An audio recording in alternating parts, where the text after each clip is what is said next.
జిల్లా పెద్దపల్లి నియోజకవర్గం దేవుళ్లపై ఒట్టు పెట్టుకొని మోసం చేసిండ్రు. రాష్ట్రాన్ని అల్లకల్లోలం చేస్తుండ్రు రేవంత్ సర్కార్.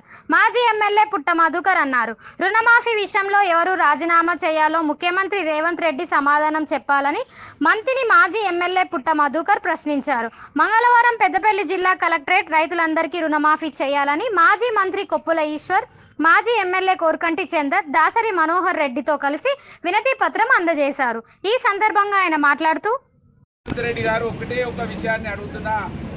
మీరు ఖమ్మంలో మాట్లాడుతూ హరీష్ రావు రుణాలను మాఫీ చేస్తున్నా రాజీనామా చేయన్నావు కదా రేవంత్ రెడ్డి. ఇక్కడ కలెక్టరేట్ కాడికి ఈశ్వరన్న గారి నాయకత్వంలో వస్తున్నామంటే చిట్టేటి రాజయ్య గారు ఇక్కడికి వచ్చిర్రు. వచ్చినది 35,000 రూపాయలలోనే మాఫీ కాలేదని అడుగుతా ఉన్నాడు. ఇవాళ మేము ఈ కలెక్టర్కు రిప్రజెంటేషన్ ఇస్తామని తెలుసుకొని వచ్చినటువంటి సామాన్య రైతు చిట్టేటి రాజయ్య గారు ఇవాళ ఎవరు రాజీనామా చేయాలో రేవంత్ రెడ్డి గారు ఈ సమాజానికి జవాబు చెప్పాలి. దిక్కుమాలిన హామీలు ఇచ్చి పోషమ్మను వీకొచ్చినటువంటి ఒక గొప్ప నాయకునిగా మోసాలు చేసి దేవుళ్ళ మీద ఒట్టు పెట్టుకుని ప్రపంచవ్యాప్తంగా తెలుగు వచ్చిన వాళ్ళు ఇక రాజకీయాలంటే అసహించుకునే విధంగా నువ్వు ముఖ్యమంత్రి సీట్ ఎక్కిన తర్వాత ఇవాళ నవ్వుకుంటా ఉన్నారు.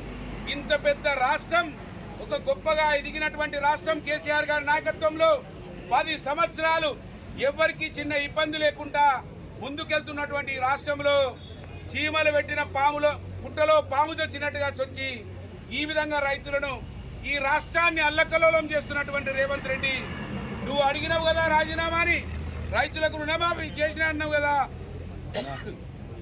ఇవాళ జవాబు చెప్పాలి చిట్టేడు రాజయ్య అని నేను డిమాండ్ చేస్తున్నా. ఇక కూడా ఇప్పటికైనా కళ్ళు తెరవండి. రాష్ట్రంలో ప్రజలంతా కూడా బాధలో ఉన్నారు, కష్టాలలో ఉన్నారు. కరెంటు కట్ అవుతున్నది, నీళ్ళు వస్తలేవు, ఎస్ఆర్ఎస్పి నీళ్ళు ఇవ్వకుండా అరిగోస పుచ్చుకుంటున్నారు. కనుక రేవంత్ రెడ్డి ఇవాళ కొత్త తరానికి అసహించుకునే విధంగా నీ పరిపాలన కొనసాగుతూ ఉన్నది. ఇందిరమ్మ మార్పు అంటే, ఇందిరమ్మ ప్రజాపాలన అంటే మీ కాంగ్రెస్ నాయకులు మాత్రమే సంతోషంగా ఉన్నారు. కిందున్న కాంగ్రెస్ వాళ్ళు కూడా సంతోషంగా లేరు. ఎందుకంటే వాళ్ళ అక్క చెల్లెలకు కళ్యాణ లక్ష్యం వస్తలేదు, వాళ్ళ తండ్రికి వాళ్ళ అన్నకు రుణమాఫీ జరగలేదు, రైతు బంధు వస్తలేదు. ఇవాళ అరికోస పడతా ఉన్నారు తెలంగాణ రాష్ట్ర ప్రజలు. కళ్ళు తెరువు రేవంత్ రెడ్డి, ఇప్పటికైనా ప్రజల పక్షాన ఆలోచించు. ఢిల్లీకి కప్పం కట్టుడు ఆపు. ఢిల్లీకి 23 సార్లు పోయి ఏం సాధించినవో జవాబు ఈ రాష్ట్ర ప్రజలకు చెప్పు అని ఈ కలెక్టరేట్ గేటు ద్వారా డిమాండ్ చేస్తా ఉన్నాను. ఇప్పటికైనా కళ్ళు తెరవాల కాంగ్రెస్ వాళ్ళని ఈ ప్రజల పక్షాన, రైతుల పక్షాన డిమాండ్ చేస్తా ఉన్నాను. జై తెలంగాణ.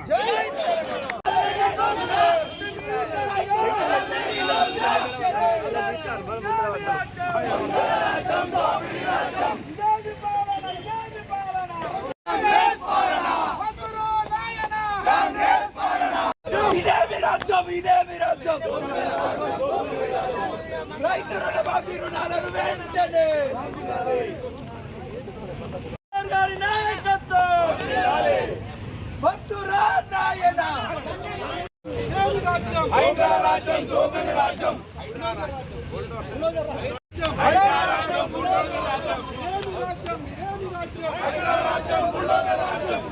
పాలన